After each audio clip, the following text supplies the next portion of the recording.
Halo, kita kembali lagi nih mewawancarai. Kali ini dari tadi kan kita mau wawancarai para atlet. Kali ini kita mau wawancarai orang yang membentuk si atlet tersebut. Kita langsung saja bertemu dengan Kang Geri. Halo Kang Geri. Sehat, alhamdulillah. Ini kita sudah bersama dengan Kang Geri, pelatih dari cabang Muay Thai Kabupaten Bandung, yang alhamdulillah telah berhasil pada kejuaraan nasional di Kendari kemarin, membawa pulang 2 emas dan 1 perak. Mungkin kesan-kesannya Kang Geri atas prestasi para atlet ini seperti apa nih, mungkin bisa di-share. Kesannya alhamdulillah ya, bersyukur banget sama Tuhan karena ya nggak nyangka mereka bisa juara, mereka bisa bertahan, karena kita di sini tahu ya awalnya mereka tuh latihan tuh seperti apa.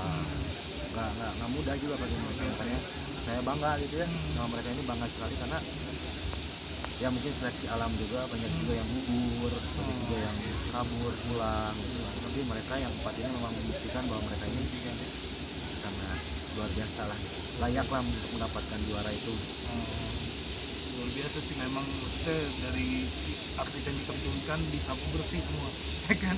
Mungkin Kang Geri ada yang bisa di-share sama teman-teman, sama adik-adik gitu kan yang ingin menjadi atlet, mungkin bisa di-share kisi-kisi gitu, gimana jadi atlet yang berprestasi, bagaimana gitu kan. Mungkin banyak yang ingin tahu gitu kan cara menjadi atlet yang berprestasi, apalagi seperti kawan-kawan gitu kan.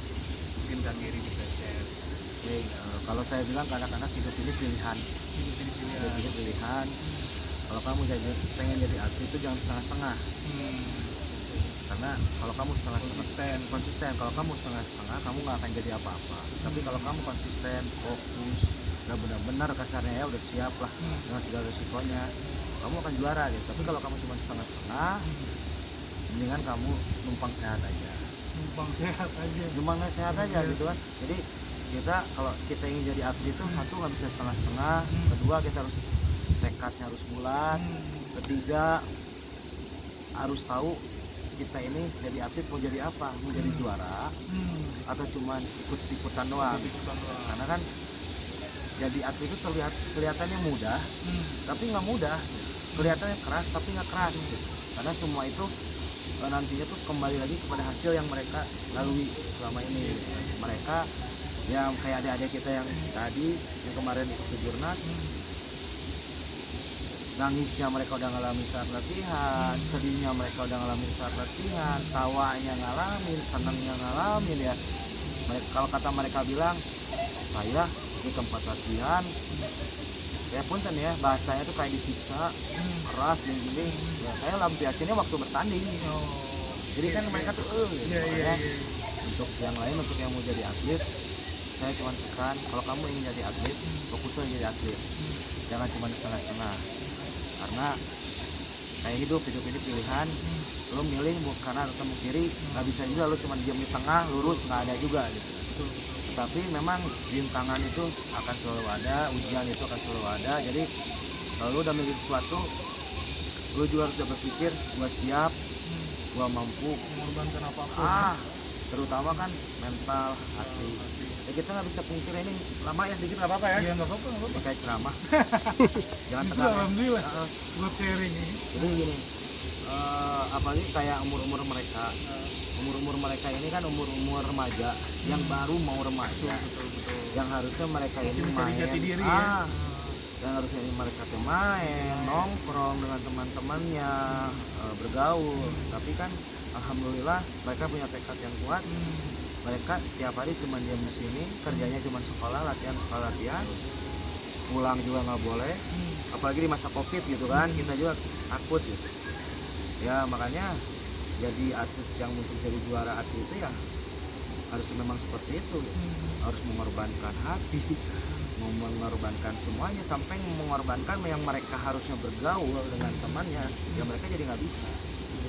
Mereka juga awalnya juga sama ya, bergaul juga teman-teman yang nongkrong, cuman selama mereka memilih di jalan atlet, mereka harus siap juga dengan resikonya gitu.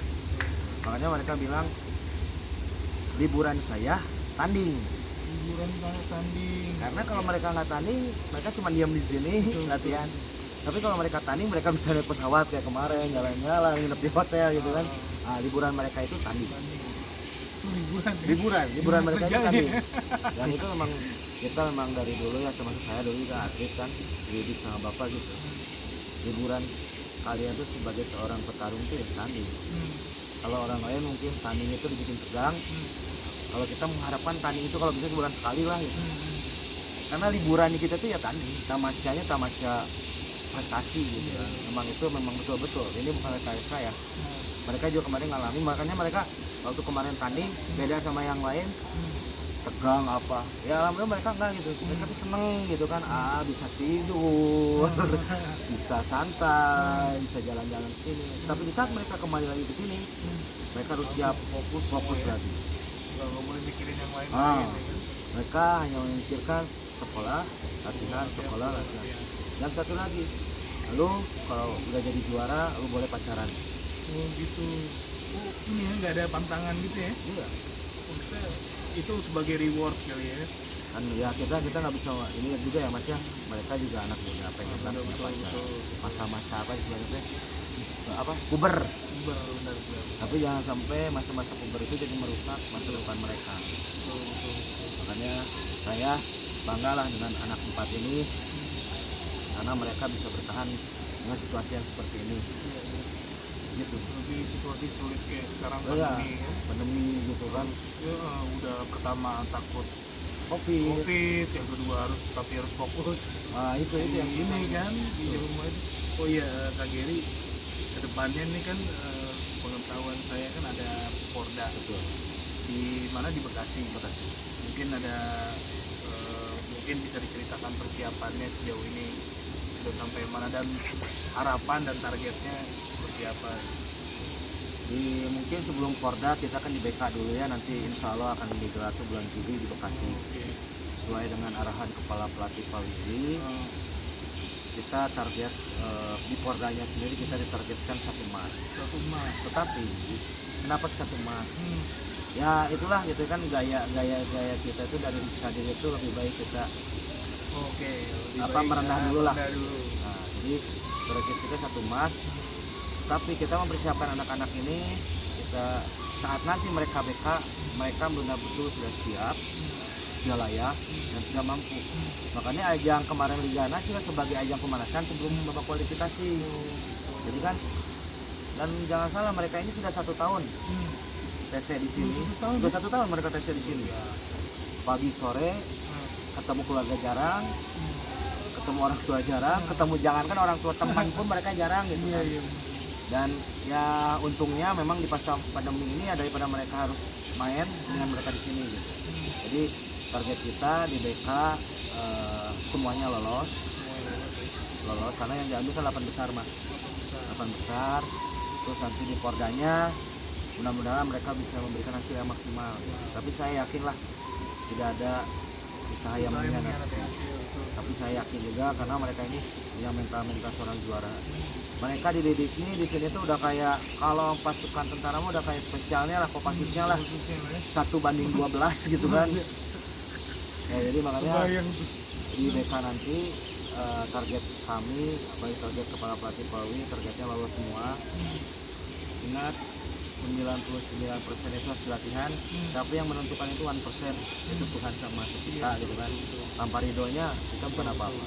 Lu mau udah menyiapin tapi dia belum meridhoi, baru jangan berharap ya. Makanya kita tetap minta ridho Tuhan.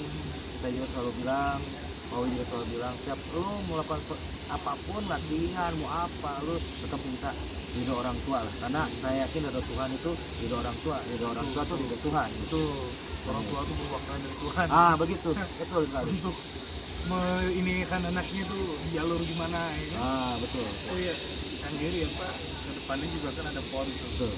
Mungkin sudah di ada persiapan lagi, itu udah ada persiapan atau belum gitu? Untuk alhamdulillah juga kan? Memang anak-anak ini bukan mudah-mudahan ini bukan sebagian dari kesombongan mas. Memang anak-anak ini kita bukan hanya persiapan saja untuk PON, tapi untuk kejuaraan dunia pun kita sudah persiapan. Makanya di sini bukan hanya fisik, teknik saja yang kita timpa, tapi mental. Mental. Kalau kita boleh bicara, program anak-anak di sini udah kayak pelatnas. Jadi makanya di saat mereka misalnya dipanggil pon atau dipanggil pelatnas, mereka sudah terbiasa dengan program itu. Jadi kita memang menyiapkan si atlet ini bukan hanya di kelas RT, tapi di level kasarnya di level kecamatan, kelurahan dan lain-lain udah siap. Makanya dari 1 tahun ini kita kan udah beberapa kali juga uji tanding dengan atlet yang sudah mumpuni, walaupun dengan atlet yang tidak mumpuni, tapi alhamdulillah kualitas mereka ya lumayan. Yang selama ini kita lihat mencolok lah. Makanya kita siap juga misalnya sampai anak-anak dipanggil pon, dipanggil pelatnas, juara dunia pun sudah siap. mewakili Indonesia. Amin. Ini Kang Giri kira-kira dari Pengcap Kabupaten Bandung, Pengcap Muay Thai Kabupaten Bandung, itu di Porda akan menurunkan berapa atlet, di PON berapa? Kalau untuk di Porda kan kalau PON itu sebetulnya nanti hasil yang di Porda. Oke. Cuman untuk di Porda ini kalau tidak salah ketua Pak Budi itu mau menurunkan 17 kelas kalau tidak salah ya. Memang full kelas. Full kelas semuanya ada, cewek cowok. Kebetulan ada kelas junior juga, ada Adit, ada, dan ada 2 mungkin nanti yang kelas junior. Cuman yang di garis bawahi memang yang lebih diunggulkan bukan sel ini gitu ya, yang lebih diunggulkan mungkin yang memang yang TC di sini. Kita memang 17 banyak, tapi kita juga melihat kan kesibukan mereka. Ada yang sekolah, ada yang kuliah. Nah kebetulan di masa pandemi ini kan online sekolahnya, dan mereka yang siap ya, jadi mereka yang bisa latihan tiap hari pagi dan sore. Nanti bisa jadi saja Mas sudah RSBK atau pas mau menuju 1 bulan GBK kita naik juga jadi sehari 3 kali. Udah kayak minum obat aja kan. Pagi siang sore gitu. Ya mudah-mudahan dengan full tim kita bisa memberikan hasil maksimal juga untuk Kabupaten Bandung. Itu semua TC di sini ya Kang Giri? Apa ada beda di tempat lain? Beda tempat. Kita tuh ada 2 pemusatan. Gitu. Yang satu itu di Kabupaten Bandung. Di Soreang. Di Soreang. Di Soreang. Yang satu lagi ya di sini. Satu lagi di sini. Karena yang di Kabupaten Bandung itu banyak itu santri Mas, jadi mereka tidak bisa jauh. Iya. Nah kalau yang di sini, kenapa mereka bisa tes di sini? Karena ya satu orang tuanya mengizinkan, kedua sekolahnya bisa daring, ketiga mereka juga mau lah. Ketiga tekadnya. Nah itu kadang-kadang kan nggak sekolah juga bisa aja bohong gitu kan, sibuk sekolah, sibuk kuliah, padahal mah enggak. Memang balik lagi ke tekad juga yang menentukan. Oh iya, mungkin buat yang belum tahu nih, mungkin Kang Giri bisa share untuk menjadi atlet Muay Thai itu idealnya itu dari umur berapa sampai umur berapa sih? Kalau ini untuk Muay Thai idealnya itu bisa dari umur 7 tahun. 7 tahun sudah bisa, karena kan sekarang di Muay Thai ini ada kelas kadet. Kelas kadet. Waduh, apa tuh ya kelas kadet? Kadet itu bukan roti ya, kan ada roti kadet sama kasino gitu. Tapi ini bukan kadet. Yang terlalu serius mungkin. Jadi kadet kelas kadet itu yang di bawah umurnya 10 tahun ke bawah. 10 tahun ke bawah. Tapi dengan peraturannya juga peraturan yang disesuaikan dengan umurnya. Jadi nggak boleh ke atas, nggak boleh ke dari leher ke atas itu nggak boleh. Jadi cuma di badan aja sampai ke kaki. Kalau junior ya sudah mulai mungkin ya naik ke atas. 10 tahun ke atas. Makanya kita lebih bagus, lebih muda, lebih bagus. Makanya ada di kita namanya Nawal juga di umur 7 tahun dia sudah berlatih. Walaupun cuma sore doang. Tapi dia setiap hari melakukannya. Setiap hari loh tanpa libur. Sampai kejuaraan dimulai. Iya, sampai kejuaraan dimulai. Makanya idealnya tuh lebih mudah, lebih baik karena satu rasa pertumbuhan, stamina juga. Kedua pembentukan tulang, ketiga stamina juga. Karena ini aja yang masa pertumbuhan anak-anak kita yang tadi itu yang masa pertumbuhan kita juga jangan sampai merusak masa pertumbuhan dia. Kalau kata kepala pelatih Pauli gitu, kita kan fisiknya harus di tempat yang keras, tapi jangan sampai juga merusak masa pertumbuhan. Mereka ini lagi masa pertumbuhan, makanya alhamdulillah tingginya mereka tinggi, berat badannya sama ideal, gitu, sesuai dengan tinggi lah gitu. Alhamdulillah. Mungkin yang paling maksudnya maksimal tuh sampai umur berapa?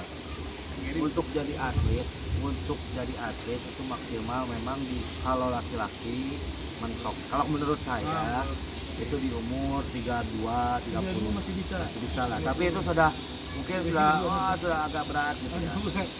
Tapi dari itu pergerakan berat gitu ya. dari fisik, apalagi kalau sudah menikah kan kadang-kadang pabelitin dapur gitu ya. Kalau bahasa Sunda mah gitu ya. Gua mau latihan dulu apa anak dulu nih? Nah, itu dia apa tuh, istri dulu nih gitu kan. Fokusnya Jadi pergerakan sementara kan kalau jadi atlet ya itulah hidupnya pilihan. Kalau jadi atlet harus pilih gitu jadi atlet. Makanya dari umur 7 tahun latihan lu bisa tanding mungkin nanti umur 10 tahun lu nanti bisa beres. Kalau cowok di umur 30 lebih lah, sedikit 32. Tapi kalau cewek mentoknya itu bagusnya itu di umur 26, 27 lah. 27 itu ya udah maksimal lah ya kalau cewek. Karena kan kalau cewek beda sama cowok beda ya dari sisi ini fisiknya. Dia kan nanti akan punya anak. Apalagi kalau punya anak tuh pasti kualitasnya akan menurun begitu. Oh, di Muay Thai dilihat juga VO2 max nya ya, katanya. Alhamdulillah mas ini Saya kira di bola doang gitu kan. Alhamdulillah anak-anak kita ini Pauli punya program fisiknya yang luar biasa. Seminggu 2 kali tes VO2 max. Rangga itu VO2 max nya paling tinggi, level 21. Luar biasa. Yang paling cewek paling tingginya Gina, level 19. Yang paling tinggi gini dia. Kalau nggak salah saya lihat aja pemain Persib aja VO2 max itu 15. Itu udah paling bagus 15 11. Paling bagus 15 Itu yang lari-lari ini Jangan sebut merek. Jangan sebut merek. Luar biasa ya. Jadi memang alhamdulillah program yang Pauli berikan sebagai sekolah pelatih itu ya. Kemarin aja kita lihat tanding kan uji tanding, dengan tanding itu napas mereka tuh nggak bisa habis. Iya. Makanya pertama itu fisik itu pasti pengaruh ke mental. Benar. Teknik itu nomor ketiga lah. Betul. Nah, gimana kita gini lah, kita teknik bagus, kita bisa nih nggak ngeluarinnya gitu kan. Kalau kita nggak bisa ya sama aja bohong. Iya. Gitu. Apa mencerna strateginya gitu Nah, kan. betul. Gimana nih ya kan. Tapi untuk Pak Willy luar biasa sih sebagai kingmaker ya. Betul. Luar biasa, beliau sudah banyak melahirkan atlet-atlet yang sangat-sangat amat berprestasi. Mungkin dari Kang Gary terakhir mungkin ada yang ingin disampaikan ucapan terima kasih atau dan harapannya gitu kan kepada cabang Muay Thai ini maupun kepada pengurus cabangnya. Jadi untuk Pak Willy kebetulan ini saya ini memang dari kecil mas sama Pak Willy. Kebetulan saya punya kakek ini gurunya Pak Willy, pendiri Diksa Diri juga gitu kan, guru besarnya dia juga. Jadi saya tahu karakter bapak, saya tahu bagaimana dia melatih. Tidak ada atlet yang gagal dipegang sama dia dengan tangan dinginnya. Dia dulu melatih saya memang galak, dia dulu melatih saya memang keras, disiplinnya tinggi. Tetapi saya sadar itu waktu saya setelah beres jadi atlet dan sekarang jadi pelatih, oh iya kenapa dia dulu begini. Dan dia nggak pernah ngasih tahu misalnya kenapa sih harus begini, kenapa sih harus begini, enggak. Ya, ntar juga tahu Nanti sendiri. dulu tahu sendiri deh gitu kan. Makanya untuk Bapak saya ucapkan rasa terima kasih sekali karena sudah mendidik saya dari nol sampai sekarang. Alhamdulillah saya juga sekarang sudah melatih atas bimbingan Bapak juga gitu kan. Apa yang dia latih ke saya turunkan juga ke anak-anak dengan ilmunya. Sangat luar biasa lah ilmu yang dia beri gitu kan. Nggak cuma 1-2 orang yang dia didik, tapi setahu saya banyak sekali karena dari kecil memang dari SMP itu saya sudah tidur di rumah dia. Kerja saya dulu cuma latihan. Tapi di antara anak-anaknya memang saya ini paling nakal. Maaf, garis miring paling baik lah. Wah, paling baik saya tuh di antara. Kalau yang lainnya baik gitu ya. Karena mungkin jiwa saya ini jiwa paling spesial. Saya tuh nakal banget. Paling berontak tuh saya. Nah, setelah saya berontak dan saya merasakan yang namanya kegagalan, itu saya paham bahwa apa yang dia maksud tuh ini. Nah, makanya saya ke anak-anak boleh tanya kenapa saya tuh paling galak, itu paling disiplin, tetapi saya galak, saya disiplin hanya di jam latihan. Makanya ya apa yang dia terapkan, apa yang Pauli latih untuk saya terapkan juga ke anak-anak. Dan untuk pesan-pesannya untuk atlet-atlet yang sekarang sedang berjuang juga, apalagi khususnya tim Kabupaten Bandung, ingat prestasi kalian tidak hanya kemarin ke Jurnas, tapi baru dimulai ya. Ini baru dimulai, ini baru start. Jangan cepat bangga, jangan cepat puas. Ini belum apa-apa. Masih banyak yang harus dikoreksi, masih banyak yang harus dilatih, masih banyak yang harus kalian timpa juga.